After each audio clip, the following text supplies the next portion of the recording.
सगळ्यात पहिलं तर एक चौरंग घेतलेला आहे, त्याच्यावर एक वस्त्र घालून घ्यायचंय। आपण आता घरच्या घरी महादेवाच्या जे काही पूजा अर्चा आहे ती पाहतोय आणि सगळ्यात महत्त्वाचं म्हणजे बेलपत्राविषयीचे खूप सारे फायदे आणि ते कसं चढवायचं वगैरे त्याच्याविषयीची माहिती यासाठी।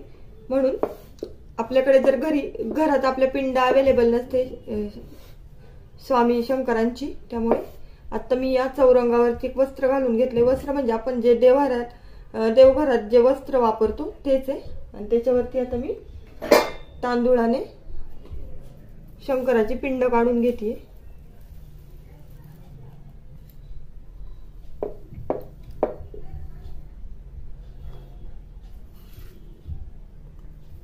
खूप सोपी पद्धत आहे ही शंकराची आराधना करण्याची।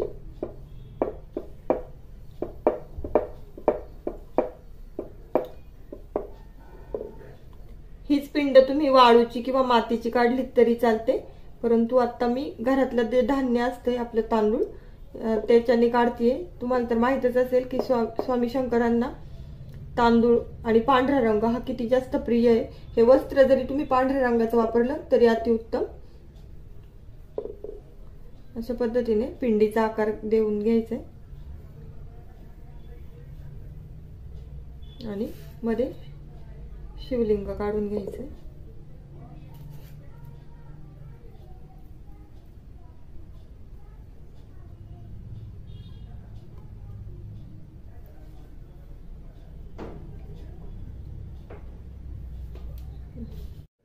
अशा पद्धतीने आपलं शिवलिंग तर तयार झाले।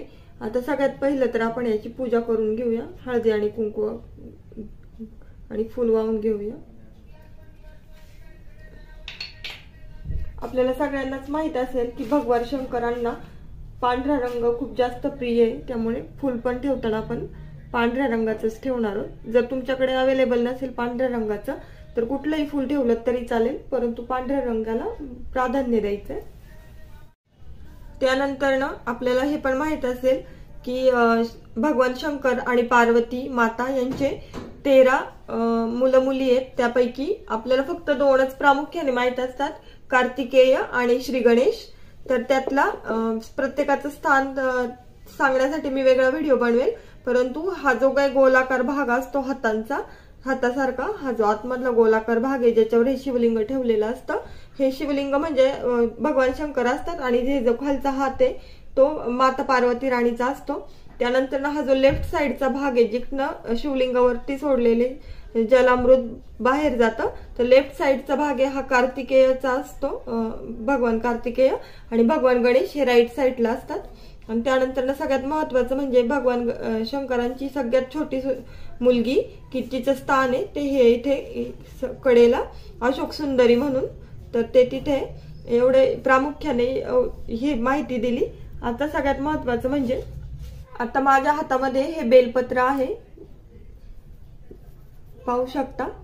तर भगवान शंकरांची कितीही आराधना केली तरी जोपर्यंत तुम्ही हे बेलपत्र त्यांच्यावर चढवत नाही तोपर्यंत ती पूर्ण होत नाही, कारण हे बेलपत्र भगवान शंकरांना खूप जास्त प्रिय आहे। त्यामुळे फक्त हा एक घटक असा आहे की त्याच्याशिवाय शंकरांची पूजा पूर्ण होत नाही। आता आपण या बेलपत्र कसं ठेवायचं याची एक माहिती पाहूया। हा आहे बेलपत्राचा पुढचा भाग किंवा वरचा भाग, पाहू शकता, आणि हा आहे खालचा भाग। खूप सारे लोक चुकीच्या पद्धतीने बेलपत्र ठेवतात। जेव्हा केव्हा हे बेलपत्र आपण झाडाचं तोडणार आहोत त्यावेळेस तोडल्यानंतर ना हे स्वच्छ पाण्याने धुवायचंय आणि पाण्याने धुतल्यानंतर ना असं ठेवायचं नाही, पुन्हा हा जो दांडा आहे तो थोडासा कट करायचा हातानेच आणि मग ठेवायचंय। त्यानंतर ठेवताना पण एक पद्धत असते, हे जे पत्र आहे जो वरचा भाग आहे तो खाली करायचा आणि जो खालचा भाग आहे तो वर आला पाहिजे अशा पद्धतीने, आणि ही जे दांड्याचा भाग आहे हा इकडे जिकडनं पाणी जातं तिकडनं आला पाहिजे। ही आहे योग्य पद्धत बेलपत्र ठेवण्याची। ह्या अशा पद्धतीने आपण आता बेलपत्र ठेवून घेणार आहोत। आता आपण बेलपत्राचे खूप सारे आयुर्वेदिक महत्व तर आपल्याला माहितीच आहे, जर तुम्हाला माहित नसेल तर मी त्यासाठी पण दुसरा व्हिडिओ बनवेल, परंतु आता बेलपत्र केव्हा तोडावे, केव्हा तोडू नये, केव्हा वाहावे केव्हा वाहू नये याच्या विषयी सांगते। हे जे बेलाचं झाड आहे, हे जे एक बेलपत्र आहे, तुम्ही हे एक बेलपत्र कधीच शिळ होत नाही किंवा आपण जे म्हणतो की आता वापरल्यानंतर न, असं काहीच नाही। हे बेलपत्र जोपर्यंत खराब होत नाही तोपर्यंत तुम्ही रोज धुतलं आणि पुन्हा वापरलं तरी चालतं। ज्याला आपण म्हणतो भोळा शंकर, खरंच स्वामी शंकर इतके भोळे आहेत की त्यांना असं कुठलंच गरज नसते की तुम्ही प्रत्येक वेळेस नवीनच बेलपत्र आणा। हेच सेम बेलपत्र तुम्ही आज वापरलं, उद्या पुन्हा धुवून वापरलं तरी चालणार आहे, तुमची सेवा ते मानून घेणार आहेत। त्यानंतर ना बेलपत्र कधी तोडू नये याचे वार सांगते। सगळ्यात पहिलं तर सोमवारी बेलपत्र कधीच तोडायचं नाही, कारण हा स्वामी शंकरांचा वार आहे। त्यामुळे जर तुम्हाला बेलपत्र सोमवारी व्हायचे असतील तर ते आधी रविवारी तोडायचे आणि मग सोमवारी व्हायचे।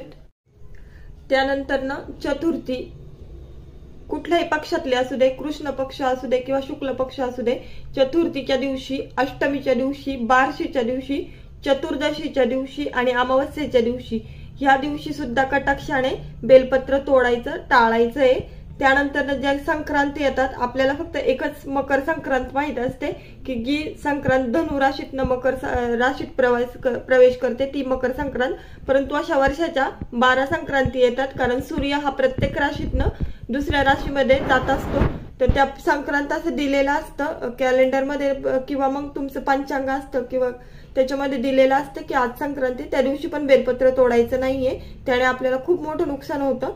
त्यामुळे ह्या गोष्टी ध्यानात ठेवायच्यात। आणि बेलपत्र मगाशीच सांगितलं कशा पद्धतीने व्हायचंय, तर हे अशा पद्धतीने व्हायचंय। ही झाली खूप बेसिक परंतु खूप महत्वाची अशी स्वामी शंकरांची आराधना करायची असेल तर माहिती। तुम्ही आमचा आजचा व्हिडिओ संपूर्ण पाहिल्याबद्दल धन्यवाद। तुम्हाला आमचा व्हिडिओ कसा वाटला हे कमेंट करून सांगा। जर व्हिडिओ आवडला असेल तर लाईक आणि शेअर करायला विसरू नका आणि चॅनलला सबस्क्राईब करा।